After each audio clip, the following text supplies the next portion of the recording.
नमस्कार दोस्तों, UPSC study point में आपका स्वागत है।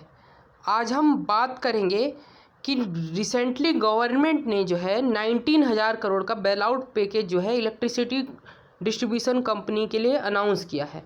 तो इन पैकेज की आवश्यकता क्यों पड़ी और यह जो डिस्ट्रीब्यूशन कंपनियां हैं इतनी हैवी डेब्ट में क्यों हैं, और हमारा जो इलेक्ट्रिसिटी एक्ट है वह क्या कहता है और क्या उसमें सुधार की ज़रूरत है, और हमारे जो डिस्ट्रीब्यूशन प्रोसेस है वह किस तरह से होता है और इसमें मेजर रिफॉर्म क्या हो सकता है और क्या होना चाहिए। आज हम इन सभी विषयों के बारे में आप सभी से हम बात करेंगे और समझेंगे और चर्चा करेंगे। तो सबसे पहले हम समझेंगे कि पावर डिस्ट्रीब्यूशन प्रोसेस होता क्या है।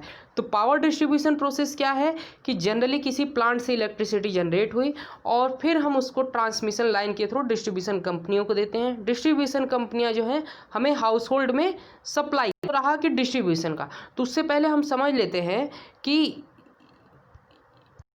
हमारा जो इलेक्ट्रिसिटी एक्ट बना था 2003 में, तो उसकी आवश्यकता क्यों पड़ी बनाने की, तो सबसे और उसमें क्या क्या चेंजेस हुए थे। तो सबसे पहले अगर हम देखेंगे कि जो हमारे पावर जनरेशन कंपनियां थी इनको 1948 में नेशनलाइज किया गया था। तो नेशनलाइज का क्या हुआ फ़ायदा, नेशनलाइज करने के कारण जो सभी डिस्ट्रीब्यूशन के सोर्सेज थे वह सभी स्टेट गवर्नमेंट के पास या सेंट्रल गवर्नमेंट के पास आ गए। और आप जैसा कि जानते हैं कि जो इलेक्ट्रिसिटी क्या है कंकरेंट लिस्ट का हमारे इंडियन कॉन्स्टिट्यूशन, तो इसलिए इसमें स्टेट भी पावर है और सेंट्रल गवर्नमेंट की भी पावर है। तो अब हम जानेंगे कि इलेक्ट्रिसिटी एक्ट 2003 क्या क्या बोलता है।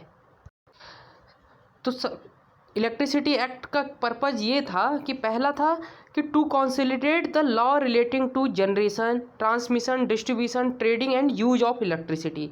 इट मीन्स अभी क्या था, मोनोपोली थी स्टेट की, लेकिन अब क्या हुआ कि जनरेशन, ट्रांसमिशन, डिस्ट्रीब्यूशन सभी को पहले एक माना जाता था, अब इसको अलग अलग तरीके से देखना लग गया। इट मीन्स कि जनरेशन कंपनियां कुछ और हो सकती हैं, ट्रांसमिशन अलग होगा, डिस्ट्रीब्यूशन अलग होगा। Second, to take measure conducive for development of electricity sector. तो इसके लिए क्या किया, इलेक्ट्रिसिटी डेवलपमेंट के लिए इन्होंने रिफॉर्म लाया। रिफॉर्म किस तरह से लाया, जैसे पीपीपी, प्राइवेट सेक्टर का भी पार्टिसिपेशन हुआ। तो इसके लिए क्या किया इन्होंने, to promote competition in the sector. Competition कैसे आएगा, जब प्राइवेट सेक्टर आएगी तो नेसेसरली कंपटीशन होगा। फिर क्या है, to protect the interest of the consumer. अब इस टाइम क्या होता था जनरली कि आप देखते होंगे, आप भी पहले देखते होंगे, आपके घरों में क्या होता था कि कई बार फ्यूज उड़ जाता था। गर्मियों में हमेशा प्रॉब्लम होती थी कि लाइट की जो है डिम धीमी हो गई। तो ये सब क्यों प्रॉब्लम होती थी, इसलिए होती थी कि स्टेट की मोनोपोली थी और कोई ट्रांसमिशन का फेयर मैकेनिज्म नहीं था। और लास्ट ये है कि to rationalize the electricity tariff. Electricity tariff it means क्या होता था कि जैसे जैसे कंपनियां लॉस होने लगती थी तो टैरिफ बढ़ते जाता था। तो उसके लिए गवर्नमेंट ने क्या किया, रेगुलेटरी अथॉरिटी, रेगुलेटरी कमीशन जिसे बोलते हैं अपीलेंट ट्रिब्यूनल फॉर इलेक्ट्रिसिटी, जहां पर आप जाके शिकायत कर सकते हैं ताकि आपको इस प्रकार की कभी दिक्कत ना हो। फिर to ensure supply of electricity to all area. इसमें क्या हुआ कि जो रूरल्स एरिया थे इसीलिए रूरल इलेक्ट्रिसिटी एक्ट आया ताकि वहाँ पर भी इलेक्ट्रिसिटी पहुँच पाए। और फिर क्या हुआ लास्ट में हम देखेंगे, to rationalize tariff and lowering the cross subsidization level. मतलब अलग अलग आप देखेंगे एरिया में कि अलग अलग रेट का डिफरेंस पड़ता है, कहीं ज़्यादा कहीं कम, तो उसको कम करने का इसमें। तो इसका फ़ायदा क्या हुआ, इसका फ़ायदा हम देखेंगे कि 1948 से लेकर 2002 तक जो एनटीपीसी थी उसका मतलब 1/3 जो सप्लाई था पूरे ऑल ओवर इंडिया का वही थी, और हमारी लगभग पूरे इंडिया की कैपेसिटी 19,000 मेगावाट थी जो कि अभी 3 लाख मेगावाट पहुंच गई है। तो वो क्या हुआ उसमें आज इतना बढ़ा है अगर 15-20 सालों में, तो ऐसी बढ़ोतरी क्यों हुई, क्योंकि गवर्नमेंट ने क्या किया, मैकेनिज्म इंश्योर करने के लिए कि देखा गया कि जैसे एनटीपीसी ने पावर तो सप्लाई कर दिया, लेकिन होता क्या था कि पावर सप्लाई का इवन एज वो जो सप्लाई का कॉस्ट है 50% भी वह कॉस्ट जो है वापस ले पाने में अनेबल नहीं होती थी। तो उसके लिए गवर्नमेंट ने क्या कहा कि अगर कोई भी सपोज कोई स्टेट गवर्नमेंट अमाउंट नहीं देती है तो उनका जो फाइनेंस कमीशन के सेंट्रल पूल है, सेंट्रल पूल से जो है उस डिविजुअल पूल में एनटीपीसी को दे दिया जाएगा। तो इसके डर से ये जो फियर हुआ, फियर क्रिएट किया, इसके कारण जो है सभी स्टेट गवर्नमेंट पावर जनरेटिंग कंपनियों का पैसा देने लगा और आज हम देखेंगे कि 98% तक वो जो है अपनी वसूली कर लेती है। लेकिन यहाँ तो यह सुधार हो गया, लेकिन प्रॉब्लम कहाँ हुई? पावर जनरेटिंग कंपनी में हो गया, प्राइवेट कंपनियाँ आ गई जिसके कारण आज इतना में।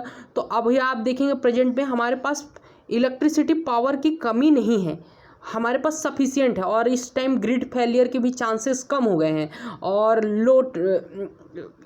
लो वोल्टेज की प्रॉब्लम थी वो कम हो गई है। लेकिन प्रॉब्लम कहाँ आ रही है? अभी प्रॉब्लम यहाँ आ रही है कि जो सबसे बड़ा है डिस्ट्रीब्यूशन कंपनी में और ये हैवी डेब्ट में है। पावर जनरेटिंग कंपनियों का ठीक हो गया लेकिन डिस्ट्रीब्यूशन कंपनियां डेब्ट में है। तो क्यों डेब्ट में है? क्योंकि आपने देखा होगा कि इलेक्ट्रिसिटी क्या है, कंकरेंट है, तो इस पे स्टेट की भी पावर है कि उस पर बना सकते हैं। जिस तरह से अभी कुछ राज्यों में आपने देखा होगा कि किसानों के जो है इलेक्ट्रिसिटी बिल माफ़ कर दिए गए हैं इतने यूनिट पे, या शहरों में भी आपने देखा होगा। तो इसका क्या होता है घाटा कि यह कंपनियाँ जो हैं डिस्ट्रीब्यूशन कंपनियाँ वह किस पे डिपेंड हो जाती हैं अमाउंट के लिए? स्टेट गवर्नमेंट, वो कंज्यूमर पे डिपेंड नहीं हो पाती। बट होता क्या है एक्चुअल में कि जो स्टेट गवर्नमेंट है उनको टाइमली पेमेंट नहीं कर पाती या नहीं देती है, तो जिसके कारण क्या होती हैं यह डिस्ट्रीब्यूशन कंपनियां डेब्ट में चले जाते हैं।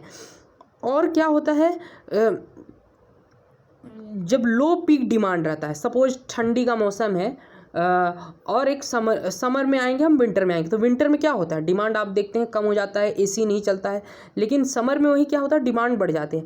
तो जब लो पीक डिमांड रहती है तो ये डिस्ट्रीब्यूशन कंपनियों को एक कंज्यूमर नहीं मिल पाते हैं, जो स्टेट गवर्नमेंट प्रोवाइड करती है वही। तो उसके कारण क्या होती है कि यह इलेक्ट्रिसिटी जो है अपना सेल नहीं कर पाती फेयर प्राइस में, जिसके कारण इनको लॉस हो। तो अभी हम शॉर्ट टर्म में अगर देखेंगे कि अभी जिस तरह से 19,000 करोड़ का गवर्नमेंट ने पैकेज प्रोवाइड किया है तो ये शॉर्ट टर्म के लिए ठीक है। जैसे उज्ज्वल डिस्कॉम इंश्योरेंस योजना 2015 में, जो कि डिस्ट्रीब्यूशन कंपनी के लिए ही थी, लेकिन यह काफ़ी हद तक सफल नहीं हुई। लेकिन फिर से गवर्नमेंट ने अभी 19,000 करोड़ का पैकेज प्रोवाइड किया है, जिससे यह क्या होंगी, ये कंपनियाँ रिवाइबल होंगी।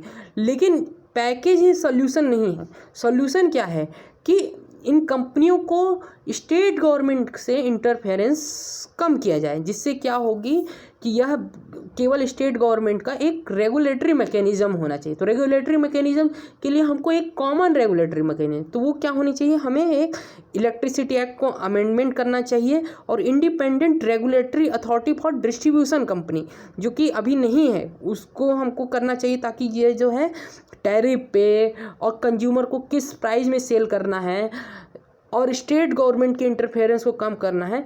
इस तरीके से हम इलेक्ट्रिसिटी में रिफॉर्म कर सकते हैं। और रिफॉर्म इसके अलावा, इसमें पॉइंट मैंने नहीं रखा है लेकिन आपको बता देना चाहता हूँ कि और हम रिफॉर्म क्या क्या कर सकते हैं। जैसे कि आपने देखा होगा रिसेंट ईयर में जो कोल के अलावा रिन्यूएबल एनर्जी पे गवर्नमेंट की डिपेंडेंसी बढ़ रही है, तो वो हमें क्या करना चाहिए, उसके लिए छोटे छोटे स्मार्ट मीटर, स्मार्ट ग्रिड। इससे क्या होगा कि सपोज मैंने भी इलेक्ट्रिसिटी जनरेट किया सोलर पावर से, तो मैं ग्रिड में सप्लाई कर सकूं। वो कब होगा, जब हमारे पास छोटे छोटे स्मार्ट ग्रिड होंगे, स्मार्ट मीटर होंगे। तो इस तरीके से हम जो है इलेक्ट्रिसिटी को सप्लाई कर सकते हैं। दूसरा जो है, अभी जो है मैक्सिमम आपने देखा होगा कि थर्मल पावर पर डिपेंडेंसी, तो उसको शिफ्ट करना चाहिए। शिफ्ट करना चाहिए मतलब रिन्यूएबल एनर्जी, जैसे हमारे यहाँ ह्यूज पोटेंशियल है ओशियन एनर्जी पे और विंड एनर्जी पे है, सोलर एनर्जी पे। लेकिन अभी इनमें प्रॉब्लम क्या है, प्रॉब्लम ये है कि मतलब ये सस्टेन नहीं है एवरी टाइम, मतलब दिन के टाइम तो मिल जाती है लेकिन रात है। तो उसके लिए हमको इनोवेशन बढ़ाना चाहिए, स्टोरेज कैपेसिटी पे, बैटरी स्टोरेज पे। तो इस तरीके से हम एक रिफॉर्म करके पूरे ऑल ओवर इंडिया को बेटर वे में इलेक्ट्रिसिटी को प्रोवाइड हम कर सकते हैं। इसी तरह से आगे हमारे वीडियो को देखने के लिए यूपीएससी स्टडी पॉइंट को आप देखते रहिए और सब्सक्राइब करिए। फिर मिलेंगे दोस्तों, धन्यवाद।